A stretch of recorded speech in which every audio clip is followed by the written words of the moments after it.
A maioria dos historiadores, pesquisadores e estudiosos considera o marco zero do imposto de renda na Inglaterra em 1799. No final do século XVIII, a Inglaterra estava ameaçada pela França e necessitava angariar recursos para o financiamento da guerra. O primeiro-ministro britânico William Pitt viu no imposto de renda a forma de conseguir dinheiro para enfrentar a França. Dobrou as resistências inglesas e criou o primeiro tributo que considerava a renda como efetivamente a matéria tributária. Em 1802, o imposto sobre a renda foi suprimido, como consequência da paz transitória entre Inglaterra e França. Um ano após, as hostilidades recomeçaram e o imposto de renda voltou a ser cobrado. Com a derrota de Napoleão, em junho de 1815, o imposto de renda foi extinto. Várias vezes o governo inglês tentou restabelecer a cobrança do imposto de renda. Não conseguiu, porque principalmente a oposição, liderada por Robert Peel, não permitia. Em 1842, Robert Peel, o feroz crítico do imposto de renda, se torna primeiro-ministro. E o que ele faz? Restabelece o imposto de renda.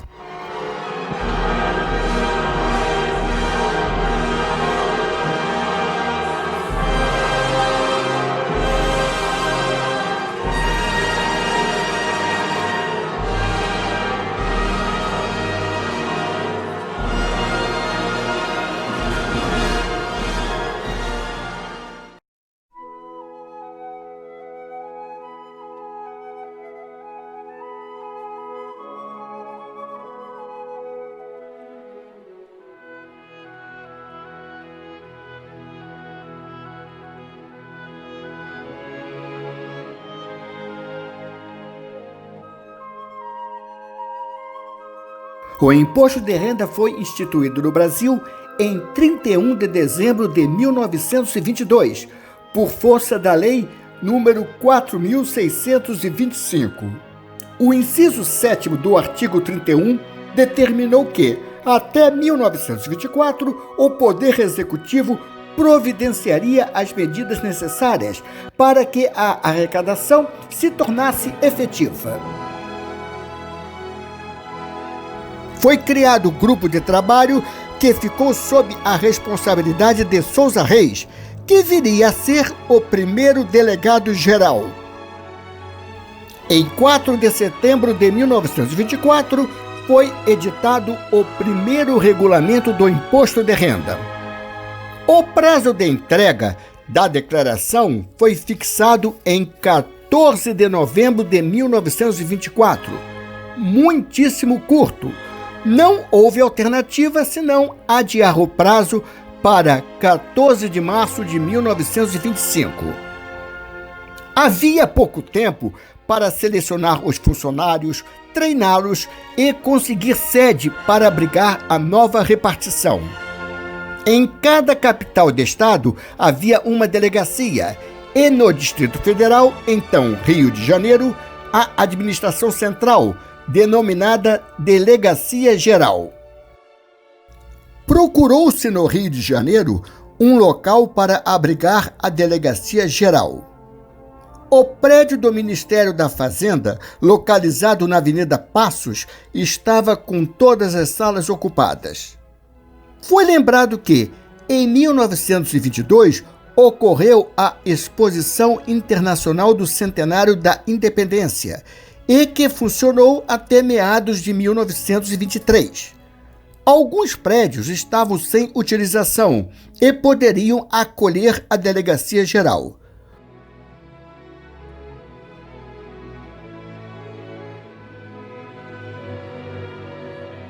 O que mais atendia às necessidades da nova repartição era a casa principal do pavilhão do Parque de Diversões. Foi o local escolhido.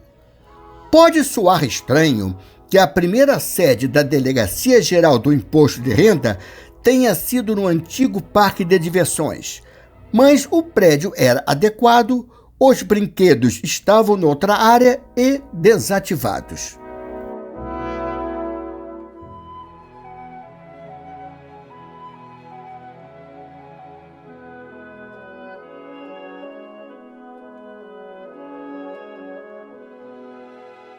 Interessante era que a Delegacia Geral do Imposto de Renda só se referia ao local como provisoriamente no pavilhão fronteiro à Casa de Misericórdia e nunca se referia ao antigo Parque de Diversões. O provisoriamente durou 16 anos. No entanto, a imprensa só denominava o local como Parque de Diversões da Exposição do Centenário.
A Constituição Federal de 1934 estabeleceu imunidade para vencimentos de escritor, jornalista e professor, conforme o artigo 113, número 36.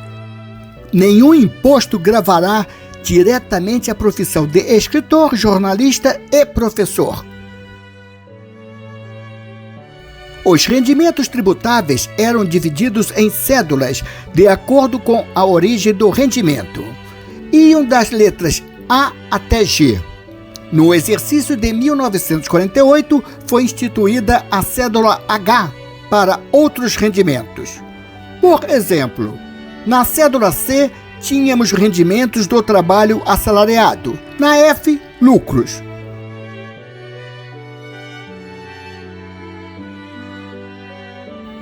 O total do imposto a pagar era a soma do imposto cedular com o imposto progressivo, também conhecido como imposto complementar. O imposto cedular era calculado sobre o rendimento líquido de cada cédula, rendimento bruto menos deduções. Para rendimentos do trabalho, a alíquota era menor e para rendimento de capital, maior. O imposto progressivo era parecido com o calculado hoje. O imposto de renda entendia que a imunidade recaía sobre o imposto cedular, que tinha relação com a profissão.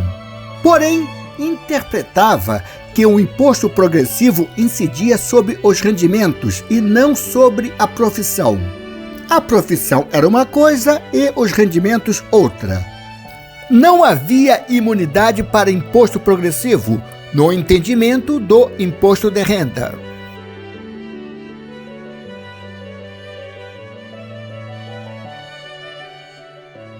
A questão foi polêmica e o debate durou muito tempo. Depois de anos, o Supremo Tribunal Federal considerou que o imposto progressivo dos vencimentos de escritor, jornalista e professor também gozavam de imunidade.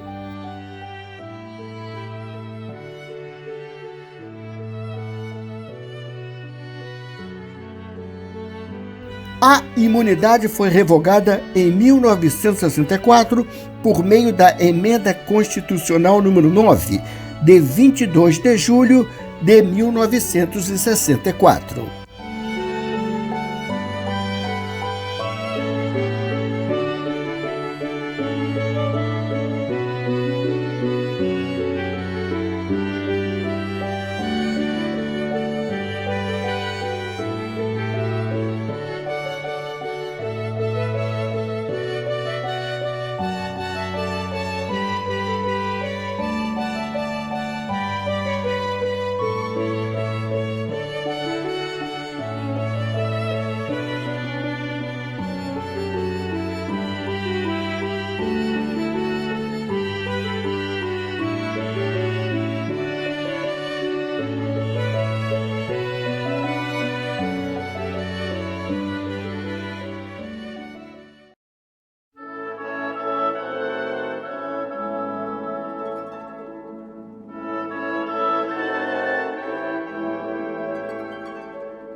Após a adoção do imposto de renda, uma polêmica surgiu quanto à tributação do imposto de renda sobre os salários pagos pelos cofres públicos estaduais e municipais.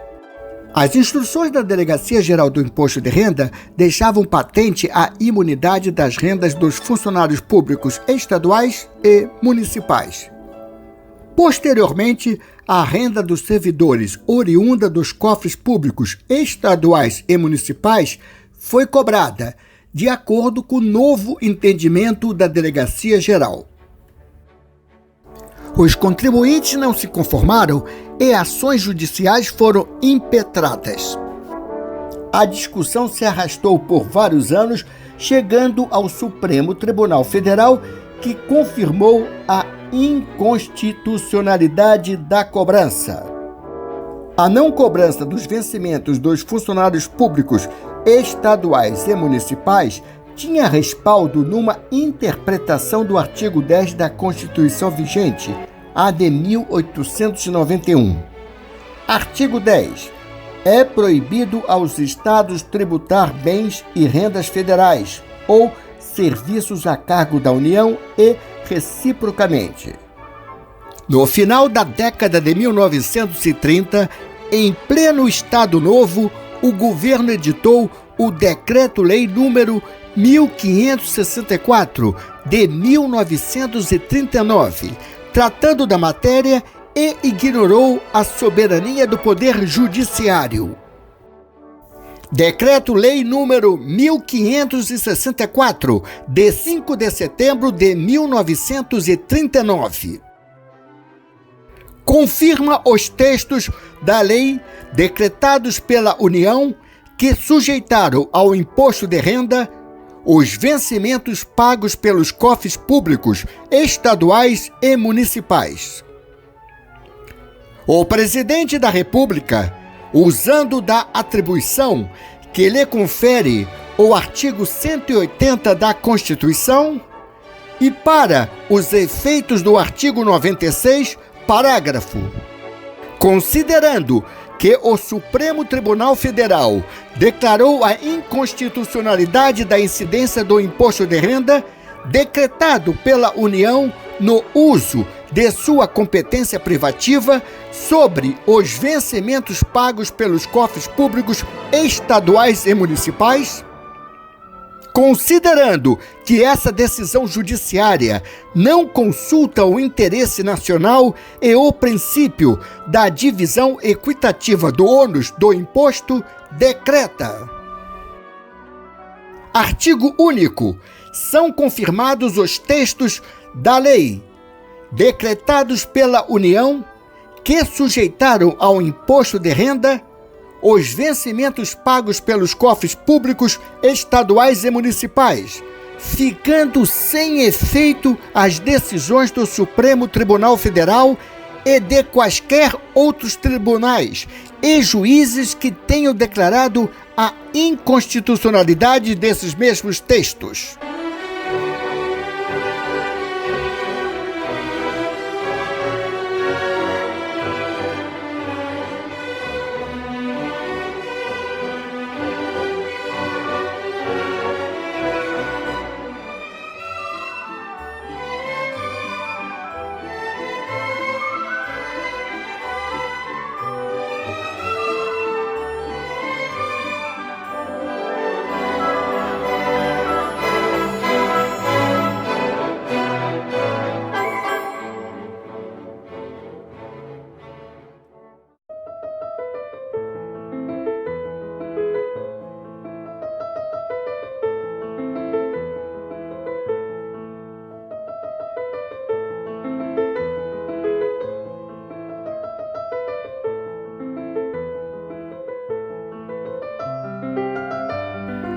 O Decreto-Lei número 3.200, de 19 de abril de 1941, instituiu uma série de medidas sobre a organização e proteção da família. Uma delas ficou conhecida como Imposto de Renda do Solteiro, embora não atingisse exclusivamente os solteiros.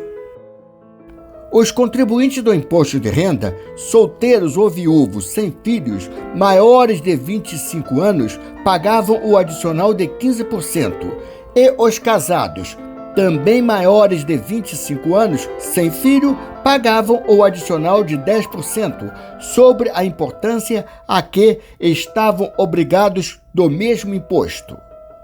Os contribuintes do imposto de renda, maiores de 45 anos, que tinham um só filho, pagavam o adicional de 5% sobre a importância do mesmo imposto a que estavam sujeitos.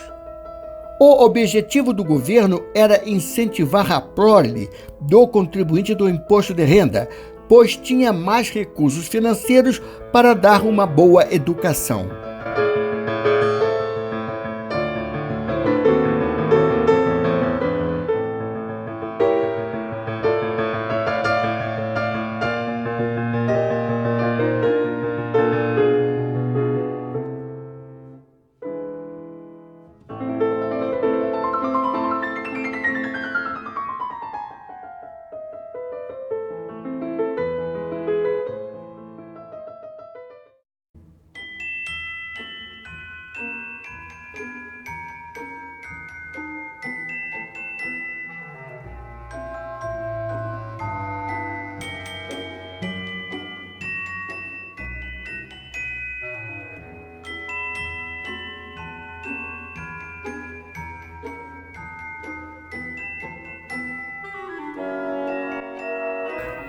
Consoante o artigo 134 do Decreto número 4.178, de 13 de março de 1942, nenhum passaporte seria concedido ou visado sem que o interessado provasse estar quite com o imposto de renda. A prova da quitação do imposto de renda era feita com certidão da repartição competente, documento que só produzia efeito no ano em que tivesse sido passado. Só podia viajar ao exterior quem estava em dia com o imposto de renda. Na década de 1940, poucos brasileiros saíam do país. Na década de 1960, no entanto, a quantidade de brasileiros que se destinavam ao exterior tinha aumentado bastante. O cerco a quem viajasse ao exterior e não estivesse quite com o imposto de renda atingiu patamares inéditos. Diversos nomes famosos foram impedidos de viajar ou adiaram a viagem.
O desconto na fonte sobre os rendimentos do trabalho assalariado foi instituído pela Lei nº 2.354, de 29 de novembro de 1954. Incidia sobre rendimentos do trabalho provenientes do exercício de empregos, cargos ou funções entre 4.167 cruzeiros a 10.000 cruzeiros mensais. No início, o imposto na fonte sobre o trabalho assalariado não era retido para quem oferisse rendimentos mais elevados, pois, nesse caso, o imposto era apurado na declaração de rendimentos. A declaração era lançada manualmente, um processo caro e moroso. O imposto de renda não tinha funcionários suficientes para proceder ao lançamento. A solução encontrada foi diminuir a quantidade de declarações. Quem ganhava mensalmente até 10.000 cruzeiros, ou equivalia a pouco mais de 4 salários mínimos, não apresentava declaração, que era exclusiva para os maiores rendimentos.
Entre os exercícios de 1963 e 1965, o Brasil conheceu a alíquota mais elevada da tabela progressiva do Imposto de Renda Pessoa Física, 65%.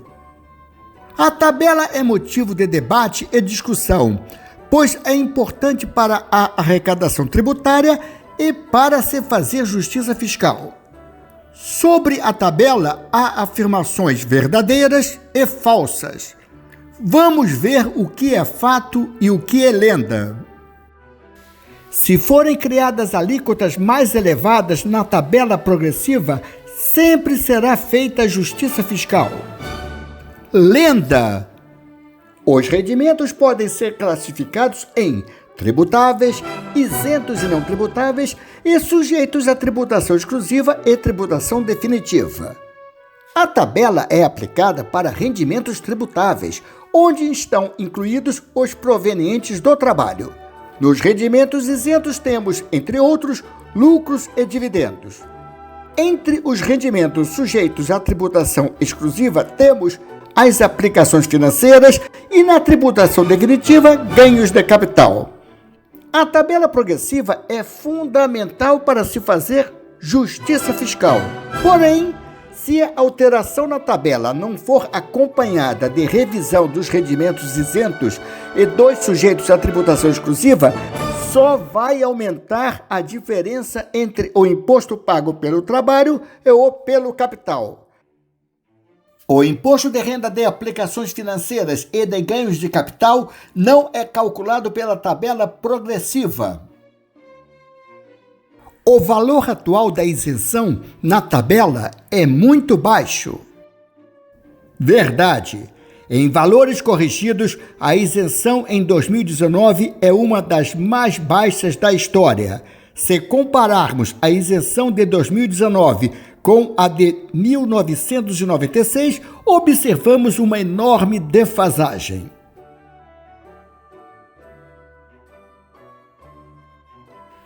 Na história brasileira, nunca a tabela progressiva do IRPF foi indexada.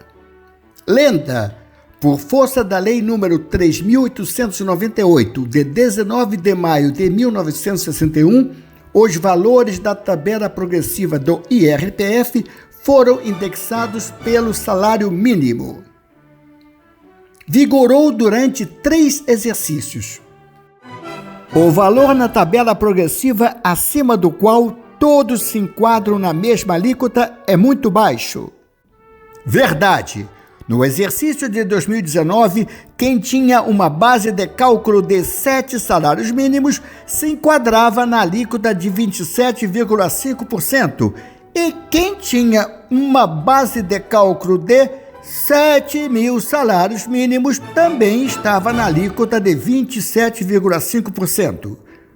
No exercício de 1948, quem tinha uma base de cálculo de 7 salários mínimos estava isento, e quem tinha uma base de cálculo de 7.000 salários mínimos estava na alíquota de 40%.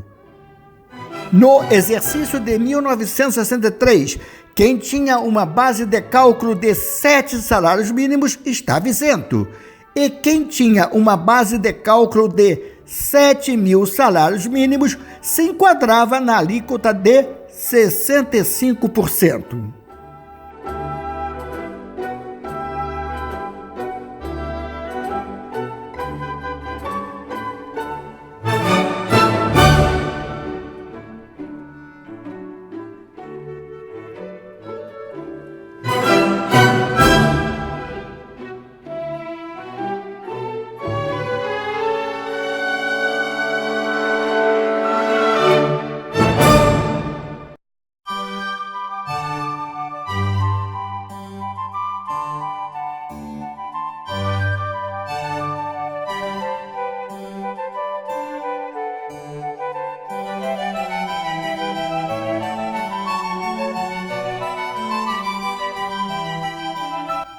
Com a edição da Lei nº 4.357, de 16 de julho de 1964, começou, no imposto de renda, a política de incentivos fiscais, isto é, estimular os investimentos considerados de interesses econômico, social, cultural ou regional, permitindo que os contribuintes que fizessem as aplicações incentivadas pagassem menos imposto.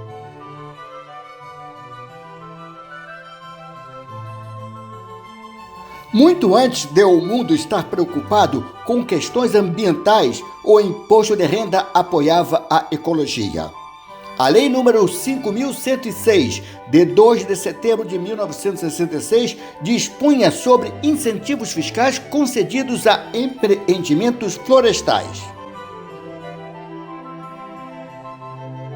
As importâncias empregadas em florestamento e reflorestamento podiam ser rebatidas ou descontadas nas declarações de rendimentos das pessoas físicas e jurídicas, residentes ou domiciliadas no Brasil.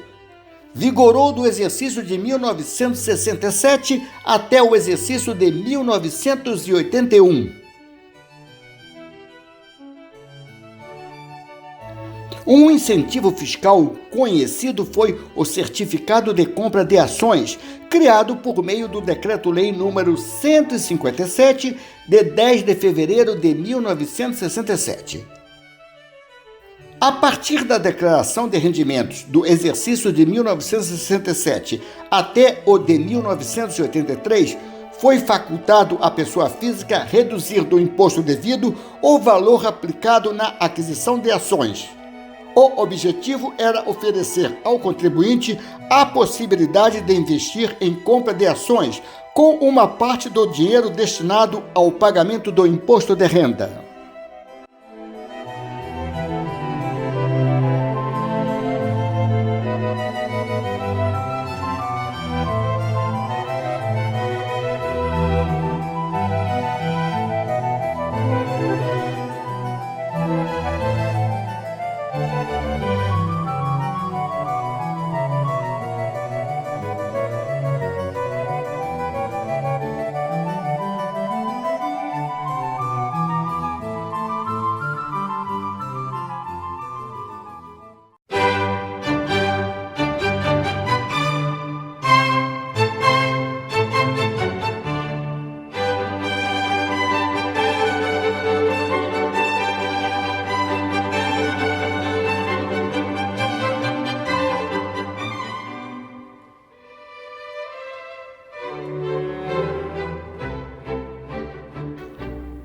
A Secretaria da Receita Federal foi instituída por meio do Decreto número 63.659, de 20 de novembro de 1968. Em vez de divisão por tributos, a Receita Federal adotou uma nova estrutura sistêmica, conforme disposto no artigo 4º do Decreto número 63.659, de 1968. Inicialmente eram 4 sistemas: arrecadação, fiscalização, tributação e informações econômico-fiscais, com vínculos técnicos desde os órgãos centrais até as unidades locais.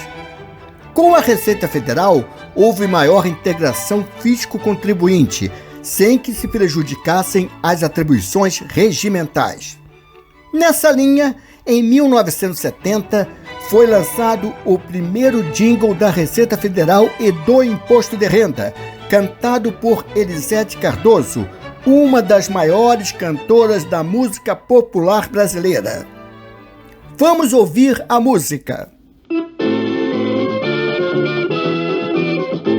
Declare seu imposto de renda, atenda ao chamado de todo o Brasil.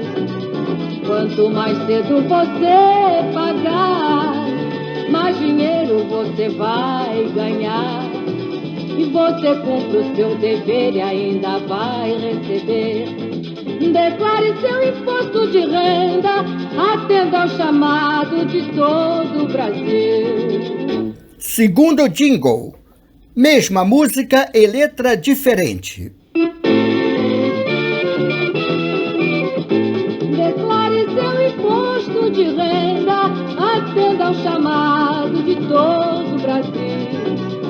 Este ano o negócio é o seguinte: o imposto vai ser menor e você vai ganhar a carteirinha de contribuinte. Declare seu imposto de renda, atenda ao chamado de todo o Brasil. Vamos comentar 2 trechos da música. Primeiro, quanto mais cedo você pagar, mais dinheiro você vai ganhar. O que era isso? Quem pagava antes pagava menos?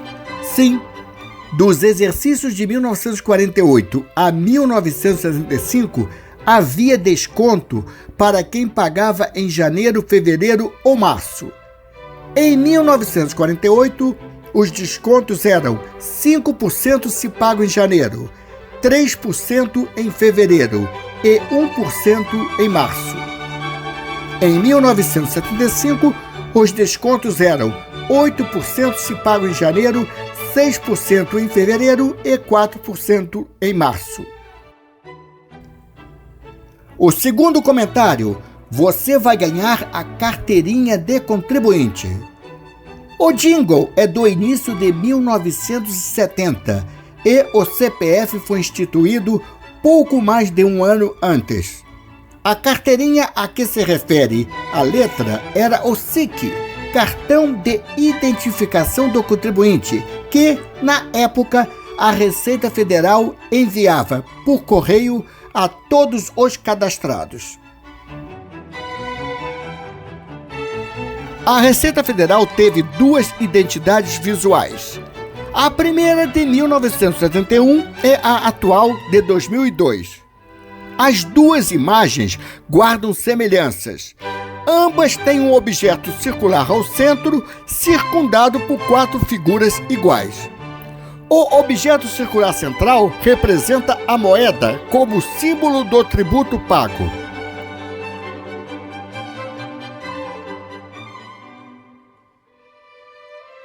A figura superior simboliza a mão do contribuinte, que paga o tributo. E o objeto inferior, a mão que recebe o tributo, o governo. As 4 figuras juntas representam os 4 pontos cardeais para mostrar que o tributo é pago em todo o território nacional e que o processo é dinâmico, de forma que a mão de onde sai o dinheiro recebe a contrapartida em forma de benefícios sociais.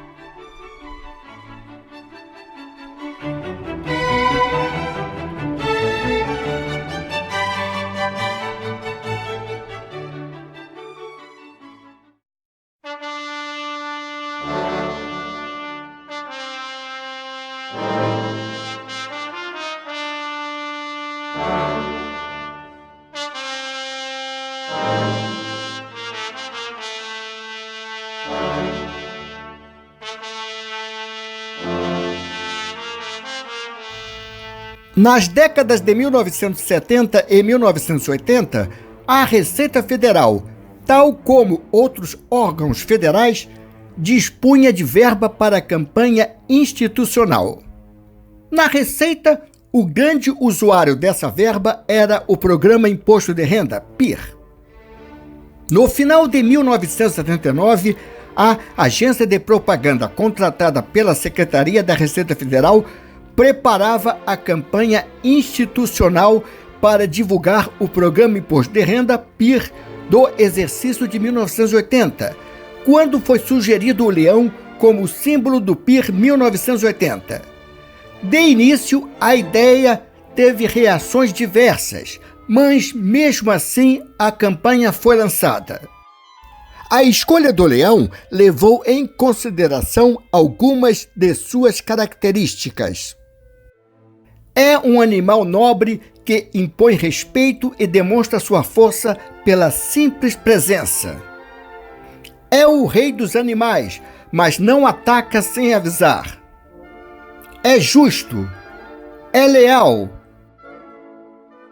É manso, mas não é bobo. As peças publicitárias começaram a ser veiculadas no início de 1980. A campanha resultou de imediato numa identificação pela opinião pública do leão com o imposto de renda.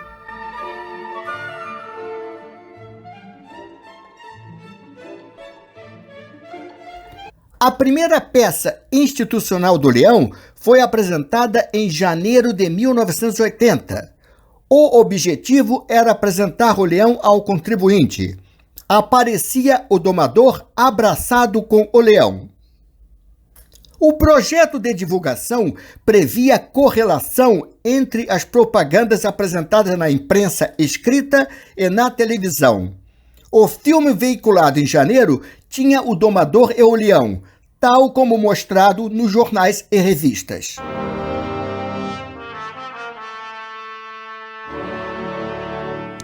Um dia você vai ter que enfrentar o imposto de renda.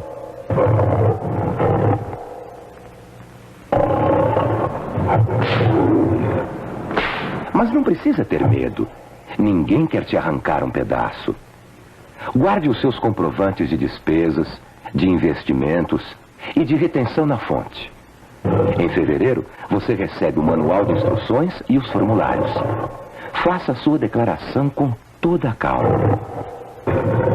Você vai ver que o Ião é manso e conhece o seu lugar.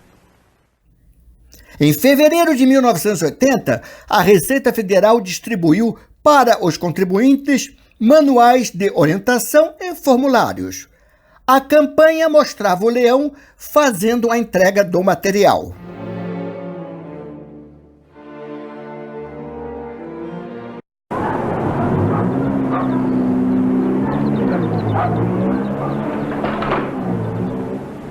O material para a declaração do imposto de renda já está sendo entregue na sua casa. Guarde com todo cuidado a etiqueta de endereçamento. Ela vai ter que ser usada na sua declaração. Mamãe, tem um leão aí fora. Leia com atenção o manual de instruções. Reúna seus comprovantes e prepare-se para fazer você mesmo a sua declaração. É só o imposto de renda. Conforme você fizer sua declaração, o imposto de renda é um gatinho. Conforme ele vira um leão. Março de 1980 foi a época em que a maior parte dos contribuintes preencheu a declaração. A imagem de março de 1980, nos jornais e revistas, mostrava uma família com o marido preenchendo a declaração, a esposa fazendo crochê, a filha lendo uma revista em quadrinhos, o filho sentado no chão e o leão observando o preenchimento da declaração.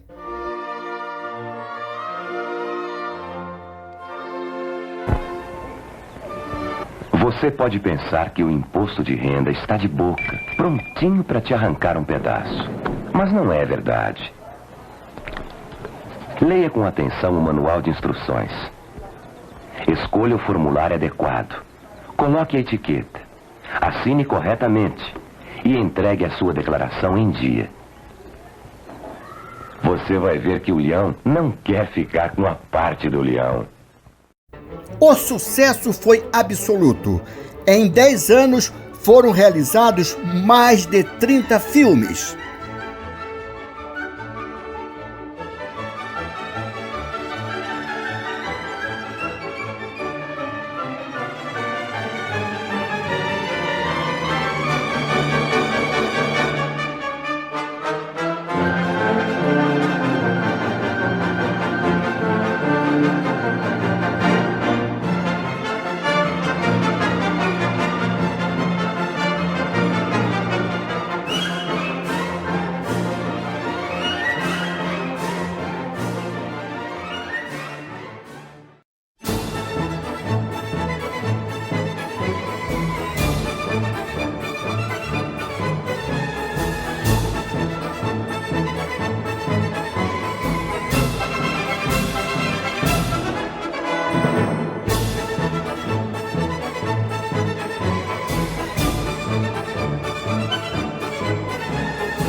O Decreto-Lei número 1705, de 23 de outubro de 1979, instituiu o recolhimento antecipado obrigatório. As pessoas físicas que recebessem de outra pessoa física rendimentos decorrentes do exercício sem vínculo empregatício de profissão legalmente regulamentada, bem como os decorrentes de locação, sublocação, arrendamento e subarrendamento de imóveis, deviam antecipar o pagamento do imposto. A antecipação do imposto era efetivada em 4 parcelas, nos meses de abril, julho, outubro e janeiro, calculadas mediante a aplicação da alíquota de 10% sobre os montantes dos rendimentos brutos percebidos no trimestre encerrado no mês imediatamente anterior. As antecipações eram compensadas com o imposto devido na declaração do exercício correspondente ao ano base da percepção dos rendimentos. O recolhimento começaria em abril de 1980 e a Receita Federal precisava fazer uma campanha publicitária para lembrar ao contribuinte de sua nova obrigação trimestral. Para divulgar o recolhimento antecipado, foi decidido enviar aos prováveis contribuintes um folheto explicando os procedimentos para o cálculo e pagamento. Considerando que o recolhimento era trimestral, foi lembrado que se assemelhava a um carnê, pois era pago em 4 prestações anuais.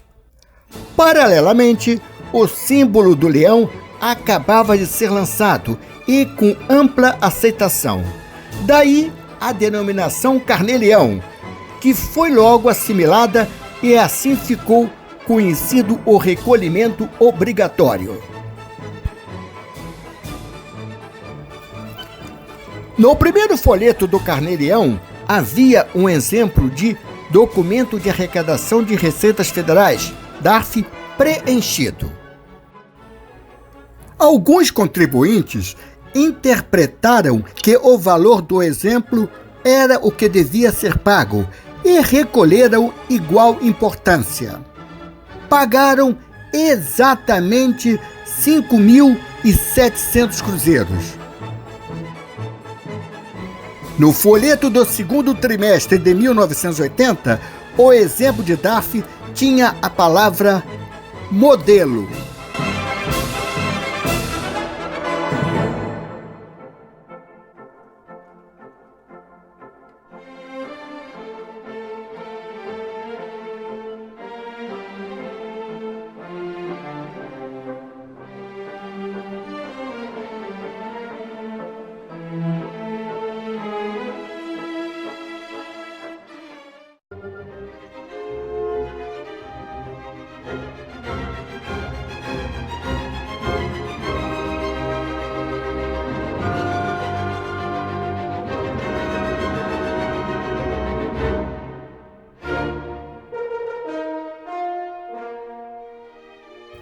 Até o advento da Lei número 7.713, de 22 de dezembro de 1988, o valor tributável na alienação de imóvel ou na alienação de participação societária devia ser oferecido à tributação por meio de uma das seguintes formas, à opção do contribuinte: inclusão na cédula H ou mediante aplicação da alíquota de 25% sobre os lucros apurados, sem direito a abatimentos e reduções por incentivos fiscais.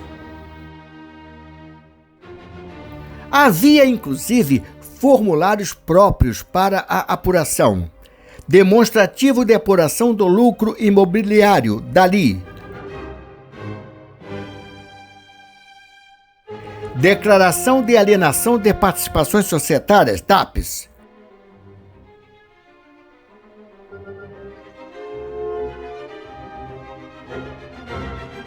o bem móvel escapava da incidência tributária. A Lei número 7.713, de 1988, passou a tributar alienação de bem móvel e juntou apuração de lucro na alienação de imóvel, participação societária e móvel numa única expressão: ganhos de capital.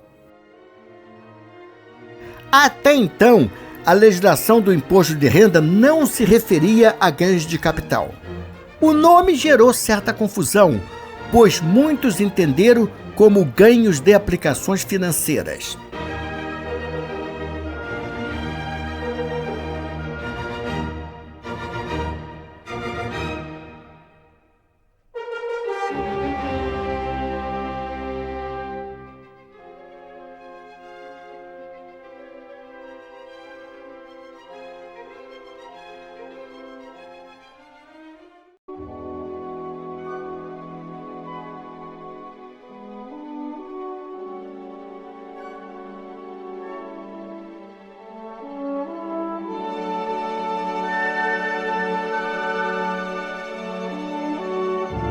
Na história do Brasil, algumas leis foram personalizadas em homenagem ao seu autor ou em quem foi inspirada.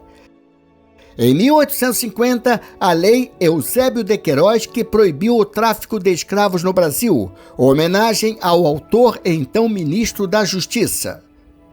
Em 1951, a Lei Afonso Arinos, que proíbe a discriminação racial no Brasil, homenagem ao autor. Em 2006, a Lei Maria da Penha, criada com o objetivo de punir com mais rigor os agressores contra a mulher no âmbito doméstico e familiar, e homenagem à vítima de violência doméstica durante 23 anos. Na trajetória do imposto de renda, apenas 2 leis foram personalizadas, curiosamente, ambas de incentivo à cultura. A Lei número 7.505, de 2 de julho de 1986, ficou conhecida como Lei Sarney, nome do presidente que a sancionou.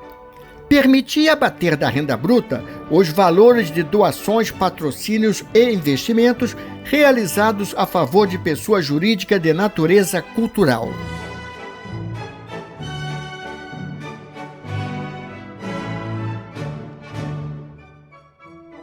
Em 1990, o governo suspendeu os benefícios da Lei Sarney. Em 1991, tivemos a lei personalizada mais conhecida da história do imposto de renda, a Lei Rouanet. O artigo 26 da Lei número 8.313, de 23 de dezembro de 1991, instituiu o Programa Nacional de Apoio à Cultura, PRONAC, cuja finalidade era a captação de recursos para os diversos setores culturais. Facultou ao doador ou patrocinador deduzir do imposto devido os valores contribuídos em favor de projetos culturais. Ficou conhecida como Lei Rouanet, nome do secretário de Cultura da Presidência da República, embaixador Sérgio Paulo Rouanet.